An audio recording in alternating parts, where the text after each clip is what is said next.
Nadhim Zahawi, we've been going around in circles on this one, haven't we? Should he go? Should he be jumped? Should he be pushed? What was the situation? Well, we know the answer now, don't we? Because he is no longer the Tory party chairman. But it doesn't stop there. Many people are saying that because he's conducted what's been called a serious breach of the ministerial code, then he should now go. He shouldn't be an MP. Apparently, he should resign as that as well. Should he? I don't personally think so. He's resigned from the government, which is right and proper, or has been sacked from the government, sorry, I should say, which is right and proper, and that's the proper consequence for this. But personally, I think that's probably penalty enough. I think we should have quite a high threshold for withdrawing the whip, which is effectively how the Tories would expel him from Parliament.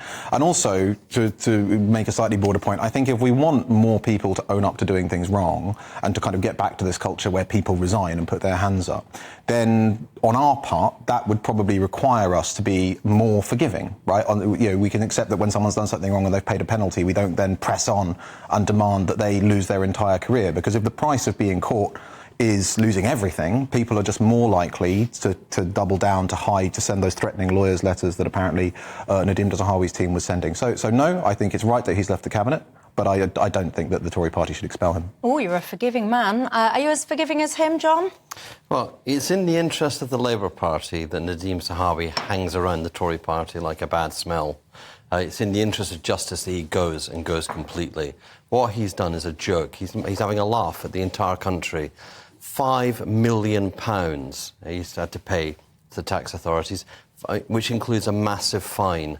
That's not careless. That is contemptuous, and he really should not be in a position where he can vote on passing laws anymore. He needs to be out completely. Do you think that he should have... well, let me ask you the order of events. As you say, he didn't resign. He was pushed. Yeah. Do you think he should have resigned? Yeah, I mean, yeah, absolutely. So much of what Mr. Zahawi did in conducting himself in this case had made his position so much worse. Had he resigned, I think the impact on his political future would have been better, because he could have been seen to do the right thing. And if at some point between now and the next election Rishi Sunak had another reshuffle, he might have been able to bring Nadhim back in some kind of ministerial role. But the fact that it took year to be dragged out by his fingernails and sacked by the Prime Minister, which is relatively unusual. Normally, you're handed the revolver and allowed to resign, means that, yeah, absolutely, he made it much more difficult for himself than it needed to be.